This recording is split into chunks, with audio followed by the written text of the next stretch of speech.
नमस्ते। दक्षिण भारत हिंदी प्रचार सभा की प्राथमिक पाठ्य पुस्तक अभ्यास 1 பயிற்சி 1 पृष्ठ संख्या 10 பக்கம் எண் 10 पढ़ो और लिखो படி மற்றும் எழுது पढ़ो என்றால் படி लिखो என்றால் எழுது और என்றால் மற்றும் पढ़ो और लिखो படி மற்றும் எழுது. இதுவரையில் நாம் பார்த்த உயிரெழுத்துக்கள் உயிர்மை எழுத்துக்களை கொண்டு அமையப்பெற்ற சொற்கள் இங்கே உள்ளன. அவற்றை அர்த்தத்துடன் பார்ப்போம், அதன் பொருளுடன் நாம் பார்ப்போம். அப், இப்பொழுது நான் படிப்பது வரிசையாக படிக்கின்றேன். மேல் வரிசையில் உள்ள 4 எழுத்துக்கள் முடிந்து அடுத்த வரிசைக்கு வர வேண்டும். சரியா? கீழே படிக்கவில்லை, வரிசையாக படிக்கின்றேன். மேல் உள்ள 4 எழுத்துக்கள் முடிந்த பிறகு இரண்டாவது வரிசையில் உள்ள 4 எழுத்துக்கள், அப்படி படிக்கப் போகின்றோம். அப்படியே நீங்களும் கவனியுங்கள். அப், அ ப அப், இப்போது.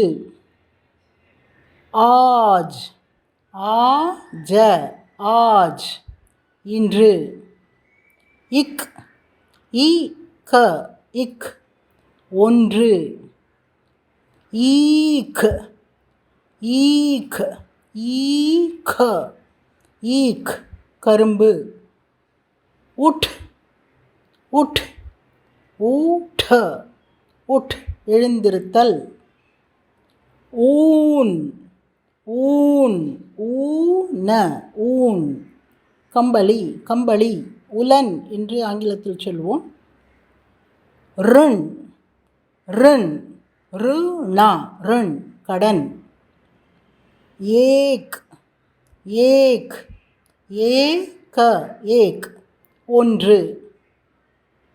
அடுத்தது மூன்றாவது வரிசை.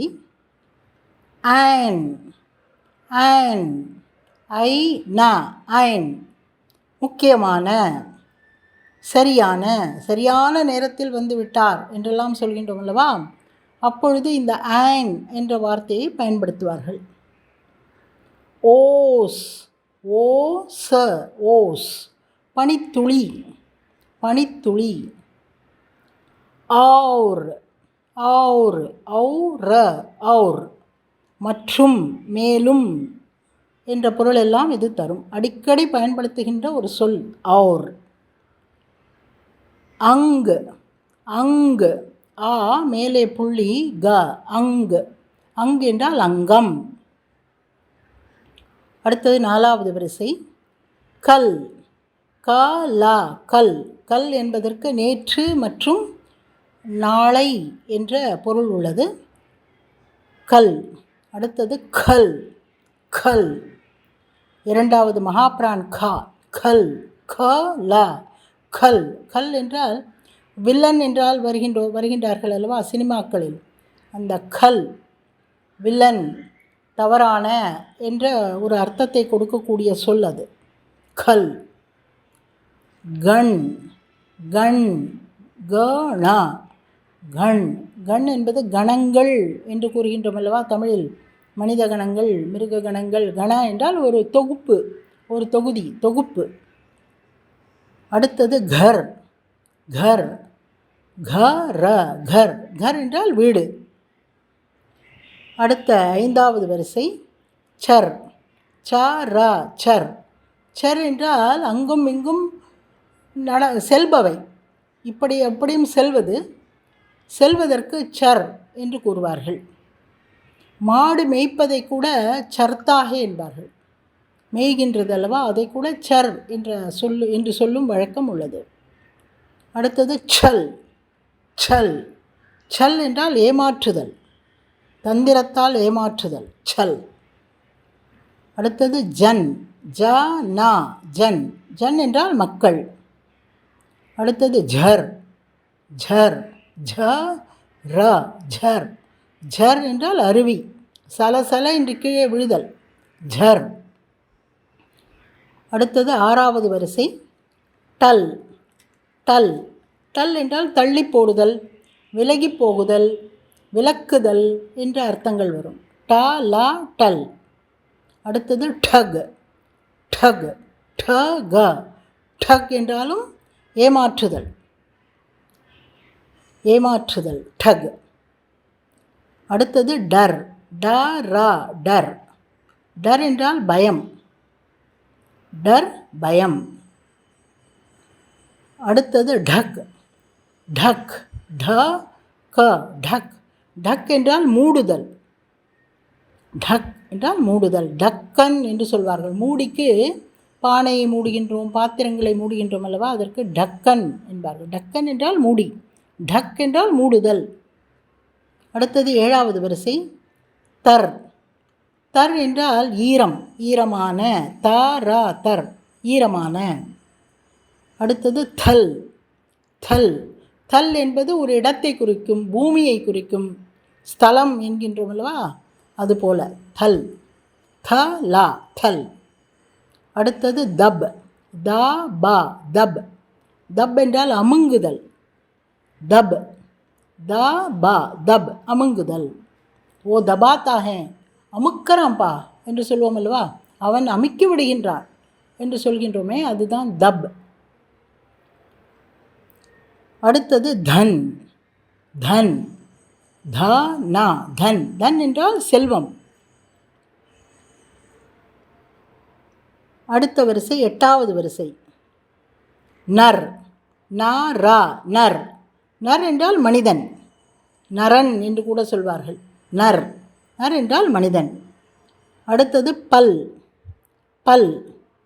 பல் என்றால் ப லா பல். பல் என்றால் ஒரு செகண்ட், ஒரு நொடி, அதை பல் என்று கூறுவார்கள்.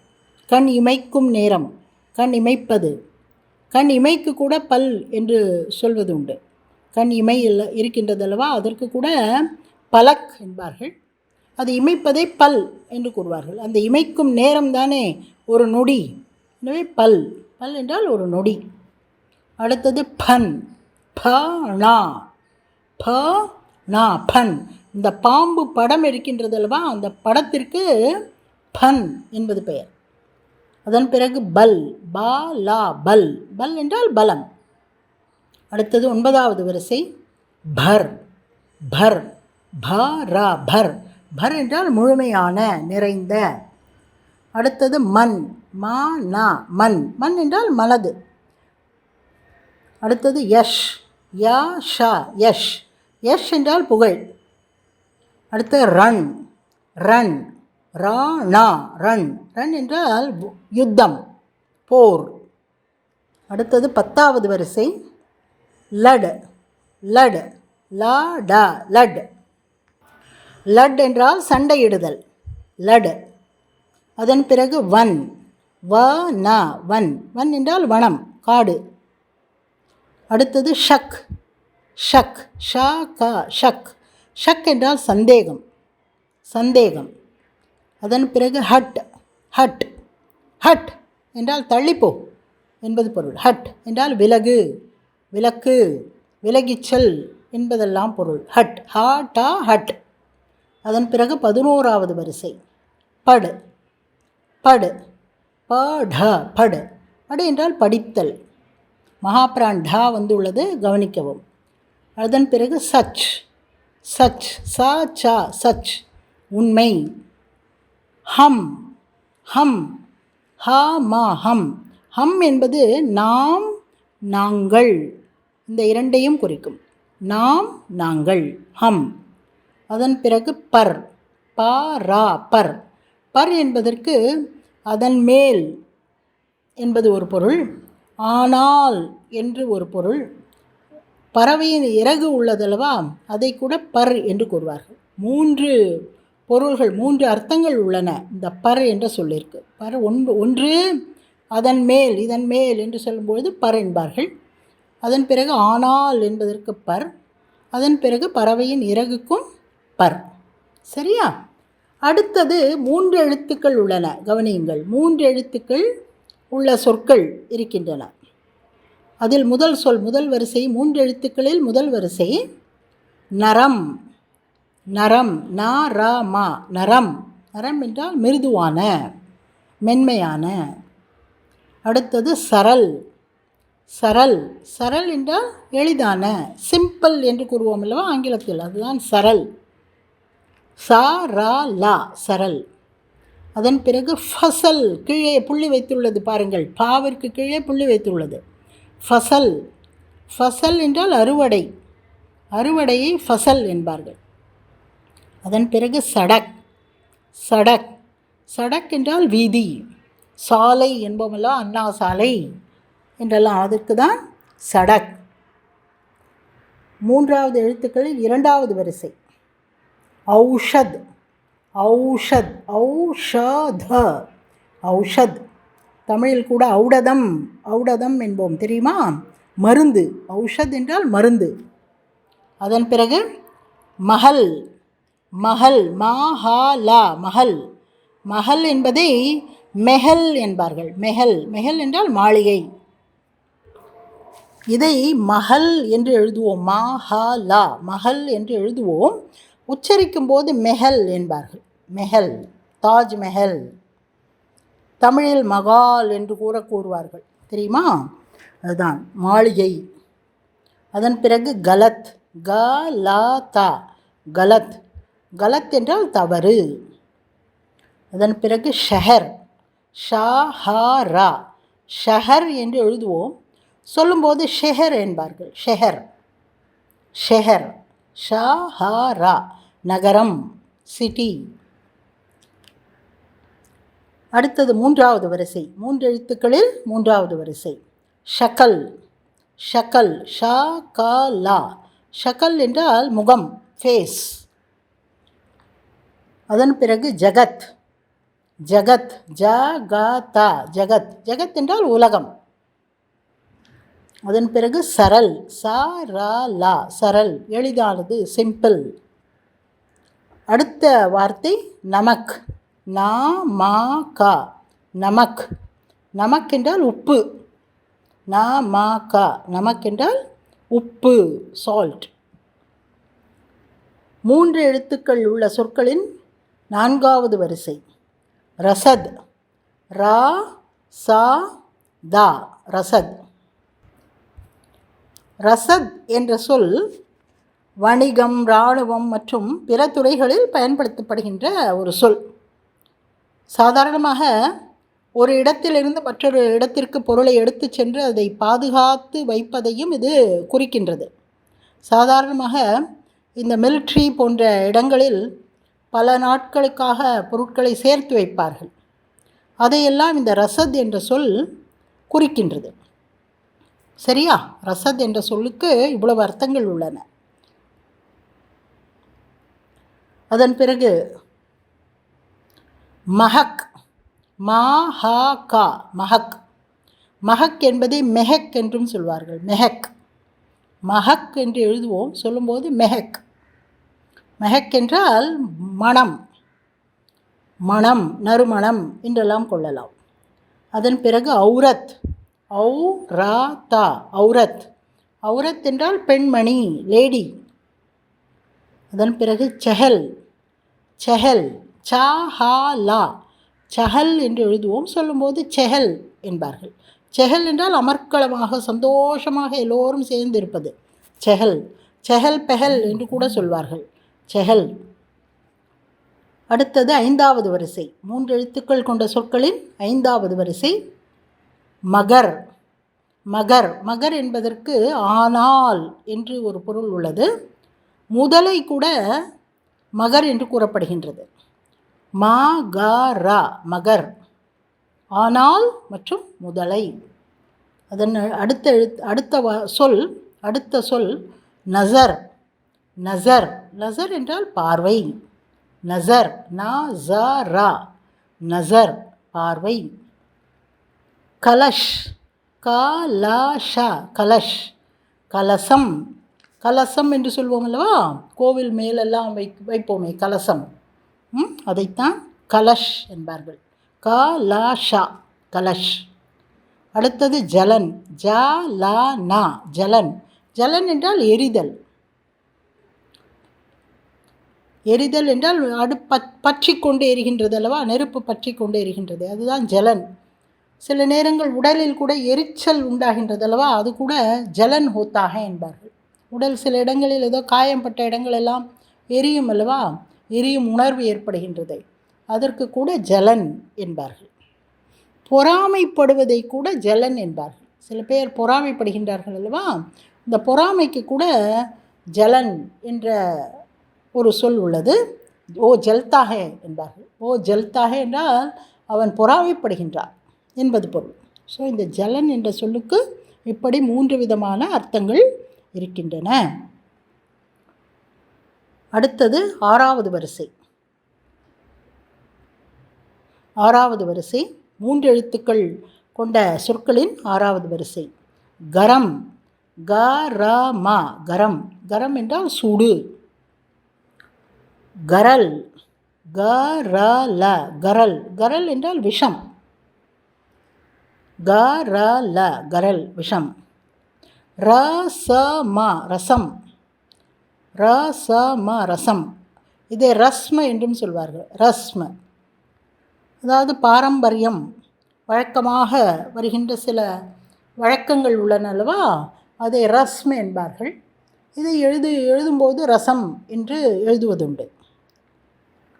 அடுத்தது சமஜ். சமஜ். சமஜ. சமஜ் என்றால் புரிந்து கொள்ளுதல், புரிந்து கொள்ளும் உணர்வு, புரிந்து கொள்ளும் சக்தி, புரிந்து கொள்பவன். இதை சமஜ் என்ற சொல்லிலிருந்து தான் சமஜ்தார். சமஜ்தார் என்றால் புரிந்து கொள்பவன், புத்திசாலி என்ற பொருள். சரியா? அடுத்தது 4 எழுத்துச் சொற்கள். 4 எழுத்துச் சொற்கள் கீழே உள்ளன. முதல் வரிசையில் மஸ்னத். மசனத மஸ்னத். மஸ்னத் என்றால் திண்டு, உட்கார்ந்து கொள்வார்கள் அல்லவா, ஒரு தலகாணி போல உருண்டையாக தலகாணி போல இருக்கும், அதில் சாய்ந்து கொண்டு உட்காருவார்களே, அதற்கு மஸ்னத் என்று பெயர். அடுத்தது உபவன். உபவன உபவன். உபவன் என்றால் தோட்டம். கடுபட். கடபட கடுபட். கடுபட் என்றால் பிரச்சனை. கியா கடுபட் ஹே, என்ன பிரச்சனைப்பா அப்படின்னு அர்த்தம். கடுபட். பேட்டுமே கடுபட் ஹே. பேட்னா வயிறு, வயத்தில் ஏதோ பிரச்சனைப்பா, கடுபடு பண்ணுறது, ரொம்ப கடுபடி பண்ணுறீங்களே என்று சொல்வார்கள். கேள்விப்பட்டிருக்கின்றீர்களா? அதுதான் கடுபடு. அடுத்தது அன்மன். அ-ந-ம-ந அன்மன். அன்மன் என்றால் மனதில்லாமல் செய்வது, இஷ்டமில்லாமல் செய்வது, அது அன்மன் என்பார்கள். அ-ந-ம-ந அன்மன். அடுத்தது நட்கட். ந-ட-க-ட நட்கட். நட்கட் என்றால் குறும்பு, குறும்பு செய்தல். விளையாட்டு பிள்ளை என்பார்கள் அல்லவா, தீராத விளையாட்டு பிள்ளை என்றெல்லாம் சொல்வார்கள். இந்த விளையாட்டு பிள்ளைக்கு நட்கட் என்பார்கள், குறும்பு. அடுத்தது கணபத். கணபத கணபத். கணபத் என்றால் பிள்ளையார், கணபதி. அடுத்தது மருகம். மரஹமா மருகம். மருகம் என்றால் ஆயின்ட்மெண்ட், களிம்பு. காயங்கள் மேலெல்லாம் போடுவோம் அல்லவா, ஆயின்ட்மெண்ட், களிம்பு, அதைத்தான் மருகம் என்பார்கள். மரஹமா மருகம். அதன் பிறகு சர்ஹத். சர்ஹத். சரஹத. சர்ஹத் என்றால் எல்லை. எல்லையில் நமது வீரர்கள் இருக்கின்றார்கள் என்கின்றோம் அல்லவா. சர்ஹத் பர் ஹமாரே ஜவான் ஹே. சர்ஹத் பர் ஹமாரே ஜவான் ஹே. எல்லையில் நமது வீரர்கள் இருக்கின்றார்கள். ஜவான் என்றால் வீரர்கள். சர்ஹத் எல்லை. இறுதி வரிசை சர்பட். சரபட சர்பட். சர்பட் என்றால் விரைவு என்பதை குறிக்கின்றது. சரபட சர்பட். சர்பட் விரைவு. அதே போல் ஜட்பட். ஜட்பட். ஜடபட ஜட்பட். ஜட்பட் என்பதும் துரிதம் என்பதை குறிக்கின்றது. தமிழில் கூட சட்டு புட்டுன்னு வேலையை பண்ணு அப்படிங்கிறாங்கல்ல, அந்த வார்த்தை இதை போன்றது தான், ஜட்பட். சரியா? இதை மீண்டும் மீண்டும் கேளுங்கள், புரிந்து கொள்ளுங்கள். தன்யவாத். நன்றி.